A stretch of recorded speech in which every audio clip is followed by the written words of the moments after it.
తరగతి చదువుతున్న ఓ పిల్లాడు నాకు నిద్ర రావట్లేదమ్మా ఒక కథ చెప్పవా అని అడుగుతాడు.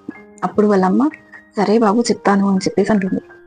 ఏం కథ చెప్తావమ్మా అంటే రామాయణం నుంచి ఒక చిన్న బుజ్జి కథ చెప్తాను, కానీ నేను అడిగిన దానికి నువ్వు ఒక ప్రశ్నకి సమాధానం చెప్పాలి అని అంటుంది.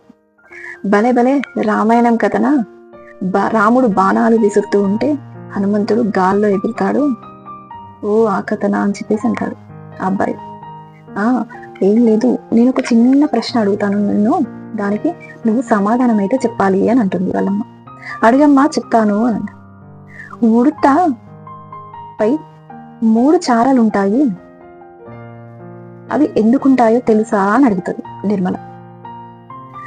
అప్పుడు ఆ బంటి ఆలోచిస్తూ ఏమో అమ్మా నాకు తెలియదు, నువ్వే చెప్పు అని అంటాడు.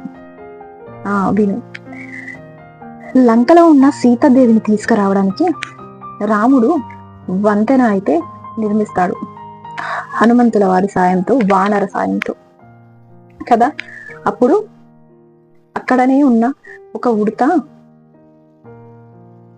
నీళ్ళలో తడిచి నీళ్ళలో మునిగి పక్కనే ఉన్న ఇసుకలో అటు ఇటు బొర్లుతో ఆ వంతెనపై వదిలిస్తుంది.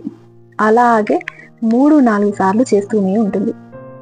అక్కడే ఒడ్డున ఉన్న రాముడు అది గమనించి ఉడతను దగ్గరికి తీసుకొని, నువ్వు చేసిన ఈ సాయాన్ని ఉడత సాయంగా గుర్తుంచుకుంటానులే అని చెప్పేసి తన 3 వేళ్లతో ఉడతపై నిమురుతాడు. అప్పుడు ఆ చారలు ఏర్పడతాయి. ఇలా ఉడతపై చారలు ఏర్పడతాయి.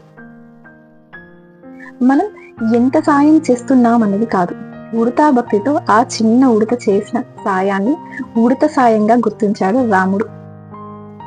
ఇప్పుడు మనం చిన్నదా పెద్దదా సాయం అనేది కాకుండా మనకు చాతనైంది ఏది చేసినా అది సాయమే. మనం ఏదైనా సాధించాలన్నా చేయాలన్నా చిన్నదా పెద్దదా అని ఆలోచించకుండా మనకు చాతనైన సాయాన్ని చేయాలి.